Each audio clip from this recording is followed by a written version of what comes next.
in the claims of sexual harassment, employment retaliation, and assault that arose on March 15, 2018.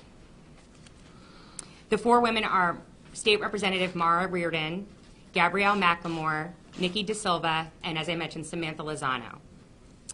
All four of these women come from different backgrounds. They have different party affiliation. They have different stories, but the four of them have one unfortunate thing in common, and it's that they had an encounter with Attorney General Hill on March 15. And this encounter has been widely recognized as credible. The accounts that these victims have shared, both with the Inspector General, with the state party leadership in the first informal investigation, and with the media.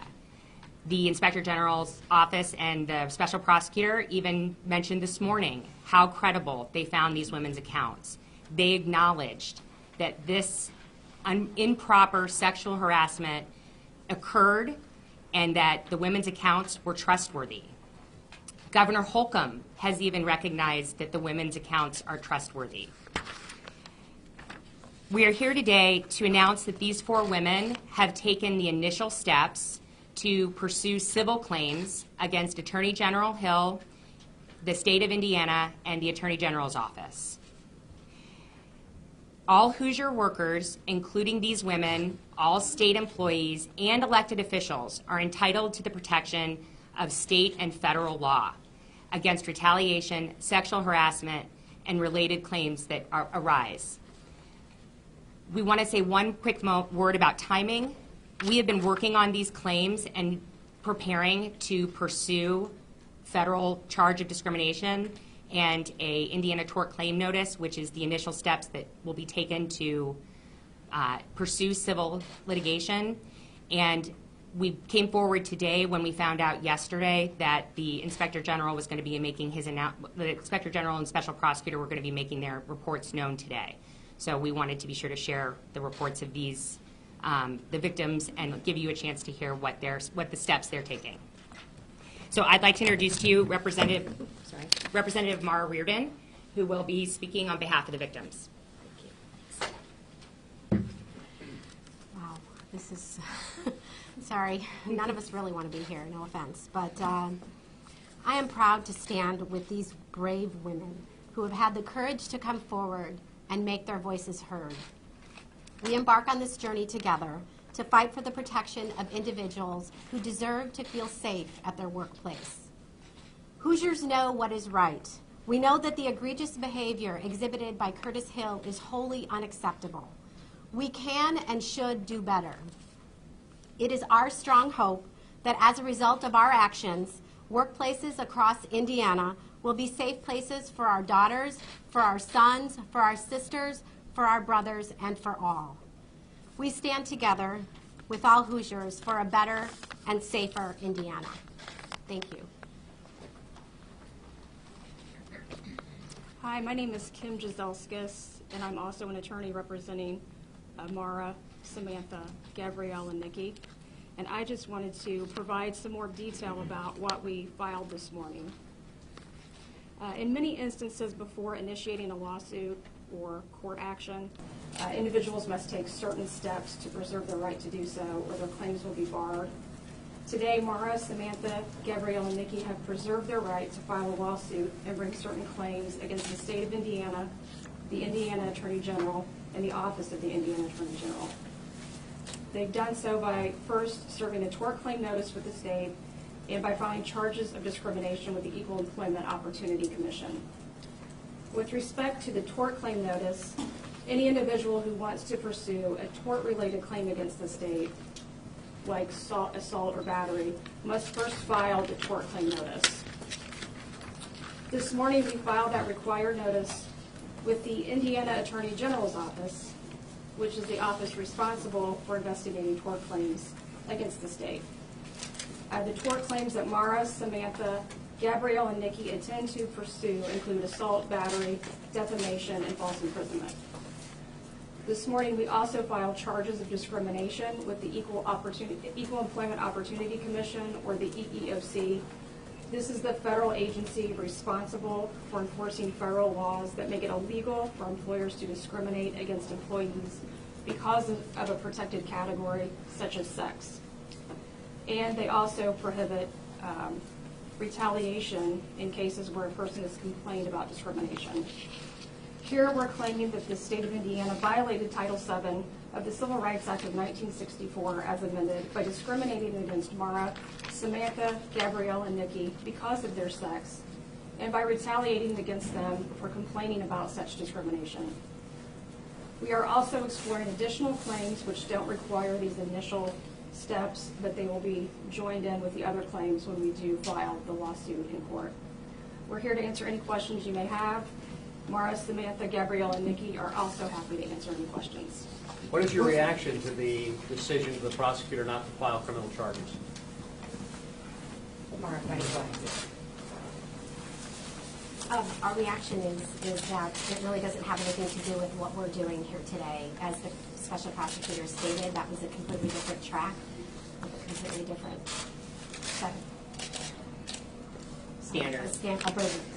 Well, are you upset? Are you disappointed? Sure, go ahead. I think that what he said does support our claims. They said that they believe that we're credible and that we have the avenue to go down the civil route, which is what we're doing. So in all, I think it does support what we're trying to do here, so for that fact. I'm sorry. What's your name? My name is Nikki, Can you spell that? N-I-K-I. Do you need my last name? Yeah.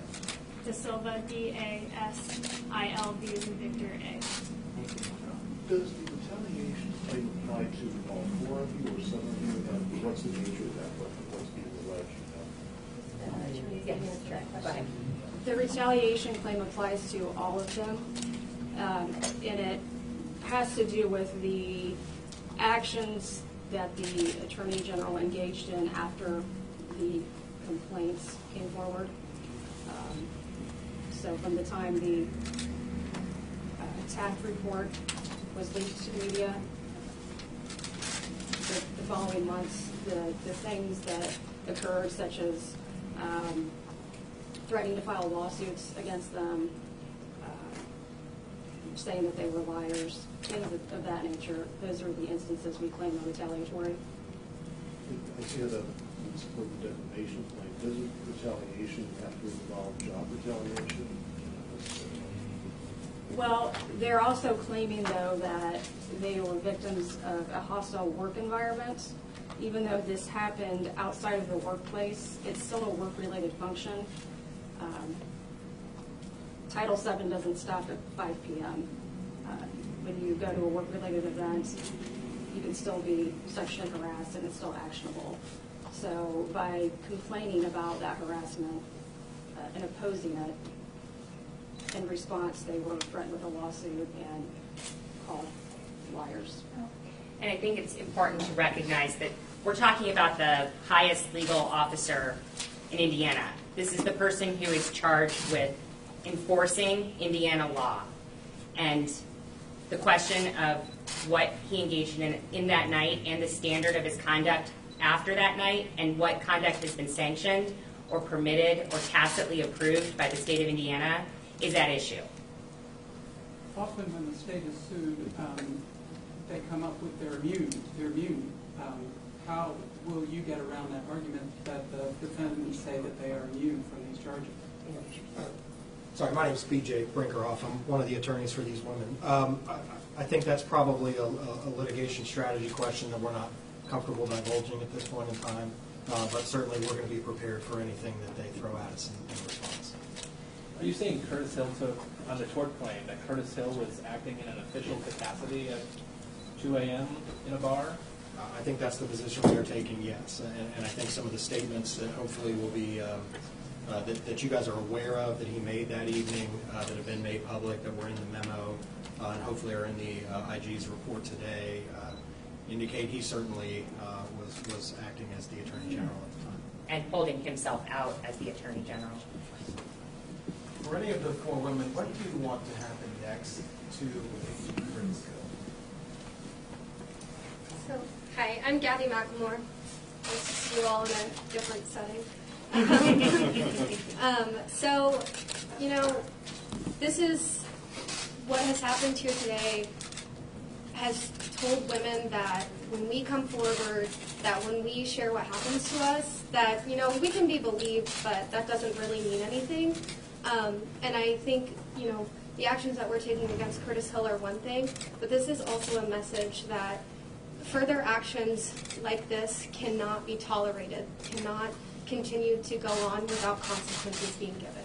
So we've put ourselves out there, we've put our jobs and our reputations on the line, and just to be told that, you know, you're believed, but there's nothing we can do.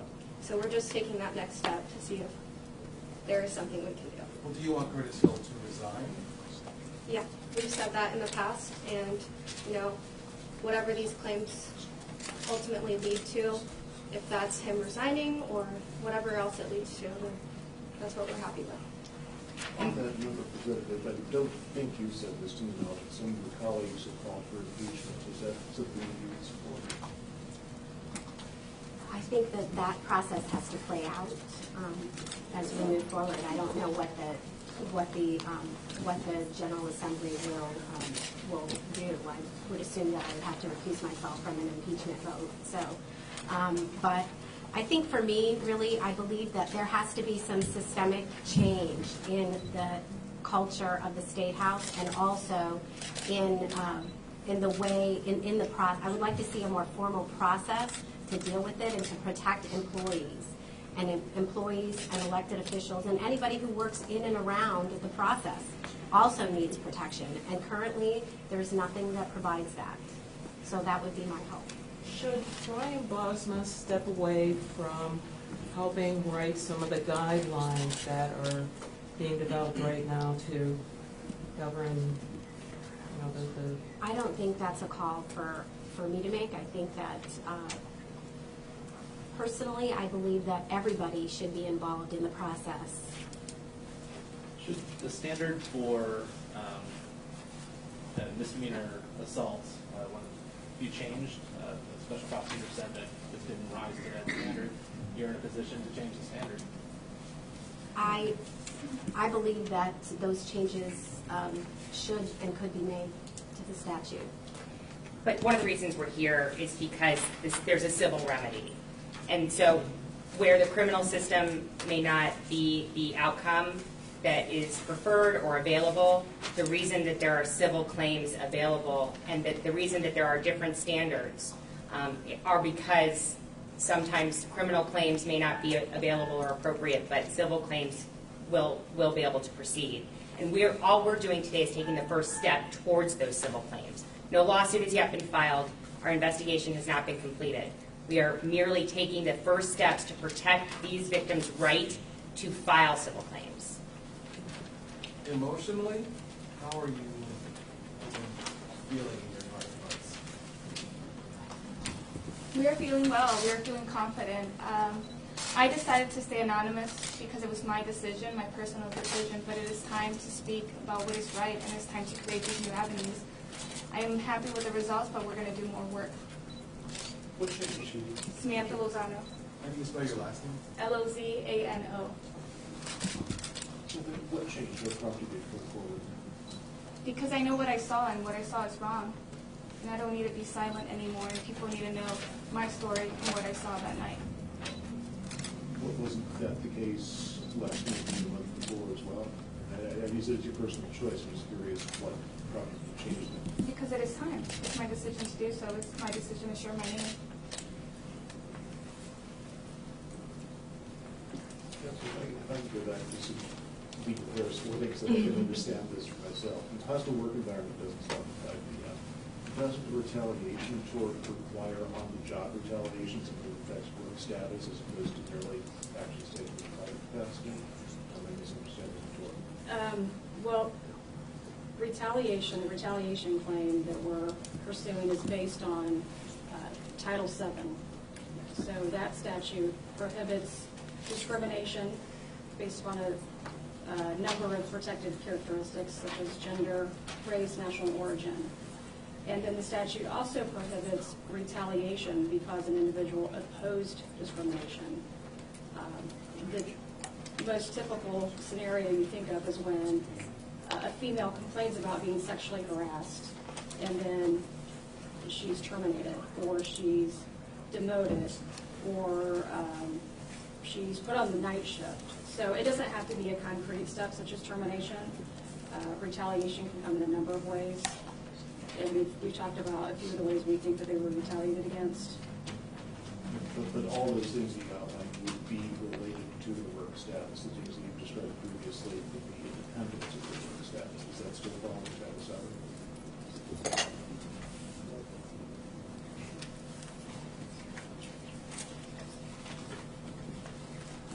Well, they're really, you don't want to confuse the actual tort claims, which are state claims, with the filings with the EEOC, which have to be, they have to occur because there is a federal statute. So the tort claims, you could have assault, battery. That's a different legal test compared to the Title VII claims. All of them can happen in a work-related capacity. Title VII is the statute that covers employment and employers. But there doesn't have to be a negative employment action. There doesn't have to be an adverse employment action. It can be on or off the job, but it's pertaining to their employment. The initial reporting process that led to the TAP report, how can that be improved? I think that's part of what we're trying to find out through this process.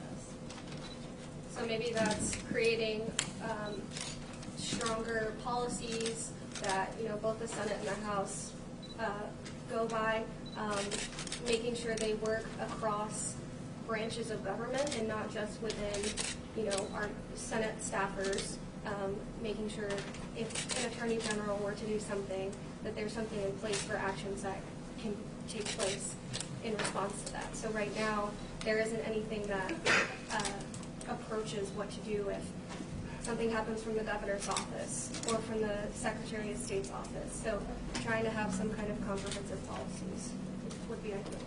Are you guys saying that the House and or the Senate is responsible, has some responsibility here in terms of creating a hostile work environment?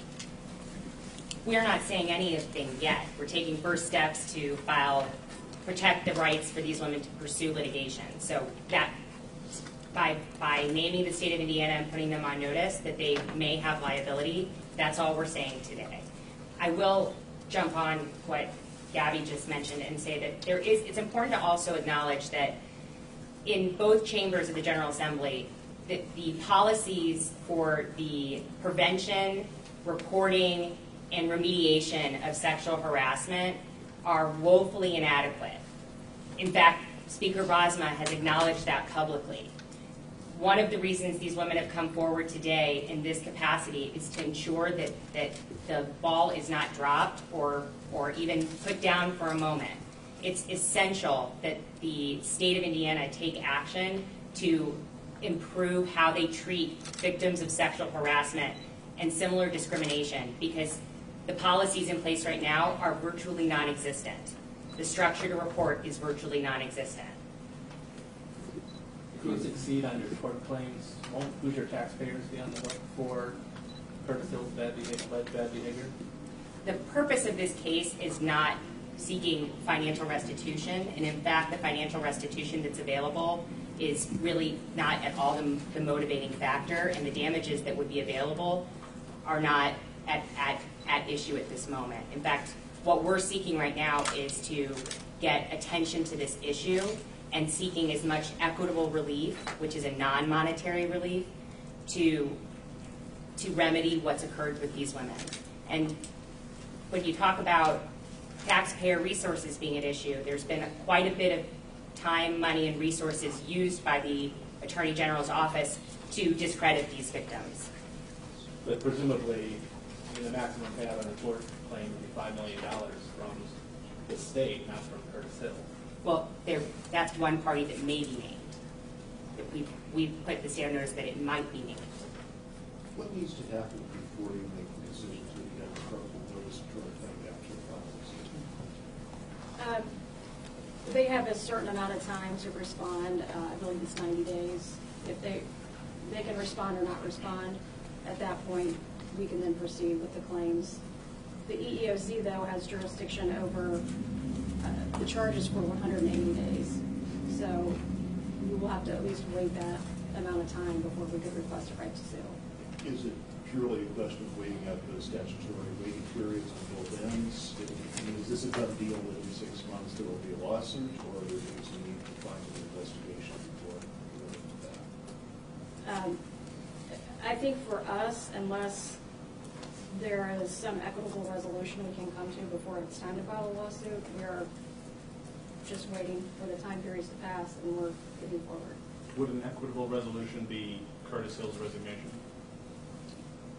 I don't think we're going to speculate on that right now.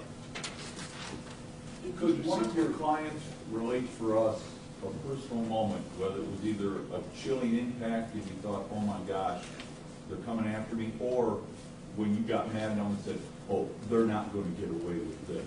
Can one of you tell us, your personal story when you had that moment when you had to decide enough is enough? This morning I decided that enough is enough. I decided to go through the process and follow all the interviews and all the processes set in place, but I decided that today it doesn't end. Today we're taking a step forward to make sure that this does not happen again and that these type of behaviors are not permitted in the workplace or anywhere else. Mr. Sickler, I give you guys advance notice of what the decision would be, or did you find out the questions? Go ahead. So, we found out about 15 to 20 minutes before we walked in this door what that was going to be. We had roughly 12 hours or so notice prior that this was going to happen. Did Mr. Sickler tell you personally, or about the Yes, he did. Could some of those lawyers spell your name so we get that right, please? It's hard. Sure. I have it in release too. I have it written down. That's fine then. Any other questions? I just have one follow-up. Obviously, you guys came forward and put yourself out there. There's no ethics charges, no criminal charges. What do you say to people who are basically like, wow, no wonder people don't come forward, nothing happens? I think that that's why we're here, and that's why we're taking this step forward, to ensure that it doesn't happen, and to be able to work towards steps, actual concrete change that we can make in order to protect people in the workplace. This is unacceptable behavior. And whether it rises to the level of criminal or not, that's not the issue here. The report is clear, and I think you'll see the Inspector General's report in detail that is also clear about what occurred. What do you want to say to women who might be afraid of coming forward and then see all of this and then think, well, what's the point now? Well, I think that I have seen, the point is that the more voices we have, the closer that we'll be to ending this. When you shine a light on a predator, it stops the predator. They thrive in darkness. And I have already been contacted anonymously from many, many women. So I believe that the more voices we have, the stronger we are together. I'm just going to comment on the gentleman's question from the back earlier, and then maybe it would also apply to yours. I too have had many women come forward, even other women who have worked in the same area that I do years prior, and the overwhelming response is thank you. Thank you for coming forward, because I didn't have the courage to do that when I was your age. And this is what happened to me. So this is a cycle. This is a systemic issue that we're trying to address here. And I've also had women come to me and say, thank you, because you gave me the courage to stop letting that happen in my workplace. Whether it's in state government, whether it's in the media. I've had media people come to me and say this, that they weren't letting this happen in their workplace anymore. I think this is a message to other women that they can stand up for themselves too. And what we're trying to do is create a process that says, here are the steps that you can take to ensure that this doesn't happen. And if it does, we're here to support you, and this is the recourse that you have. Mrs. Lozano, you are employee C in the legislative memo, is that correct? Yes. Okay. Is the account of what happened to you that night at the bar in that memo accurate, or would you be willing to share anything about your personal experiences that night? That's probably a question that we're going to have to wait and answer at a later time.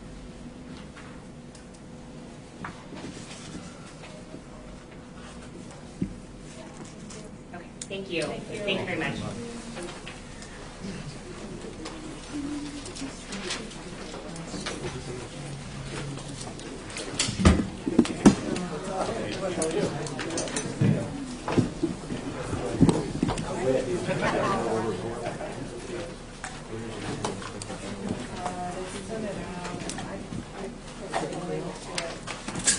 The IG sent out a report too.